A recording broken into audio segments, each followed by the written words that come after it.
নয়টি কৃষি বিশ্ববিদ্যালয়ের কৃষি গুচ্ছের 2024-25 শিক্ষাবর্ষের ভর্তি পরীক্ষায় অংশগ্রহণের অনলাইনে আবেদন গত 15 ফেব্রুয়ারি থেকে শুরু হয়েছে।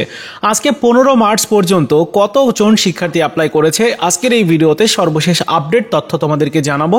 চলো শুরু করা যাক। এই নিয়ে বিভিন্ন অনলাইন সংবাদ মাধ্যমে নিউজ হয়েছে। এমন একটা নিউজ তোমাদের সাথে শেয়ার করছি, যেই নিউজটির শিরোনামটা এরকম: কৃষির 9 বিশ্ববিদ্যালয়ের ভর্তির জন্য যত আবেদন পড়ল।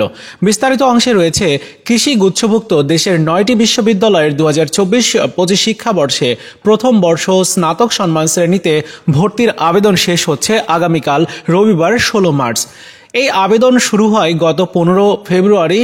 আগামী 12 এপ্রিল বেলা 11:30 থেকে দুপুর 12:30 পর্যন্ত অনুষ্ঠিত হবে কৃষিগুচ্ছের ভর্তি পরীক্ষা। আজ শনিবার 15 মার্চ বেলা 11:35 পর্যন্ত কৃষিগুচ্ছের আবেদন করেছেন 86,532 জন শিক্ষার্থী। বিষয়টা নিশ্চিত করেছেন বাংলাদেশ কৃষি বিশ্ববিদ্যালয়ের আইসিটি সেলের সহকারী পরিচালক মোহাম্মদ সোহেল রানা। এবং বাংলাদেশ কৃষি বিশ্ববিদ্যালয়ের নেতৃত্বে এবার অনুষ্ঠিত হচ্ছে কৃষি গুচ্ছ ভর্তি পরীক্ষা। এই 9টি বিশ্ববিদ্যালয়ের আসন সংখ্যা রয়েছে 3,863টা। তো এই হচ্ছে মোটামুটি সর্বশেষ অবস্থা। আবেদন ফিস হচ্ছে 1,200 টাকা, তোমরা নিশ্চয়ই জানো। আর আবেদন আগামীকাল পর্যন্ত চলবে, তাই যারা এখনো পর্যন্ত আবেদন করনি অবশ্যই আবেদন করবে। সর্বশেষ আপডেট হচ্ছে আবেদন করেছে মোট 86,532 জন শিক্ষার্থী।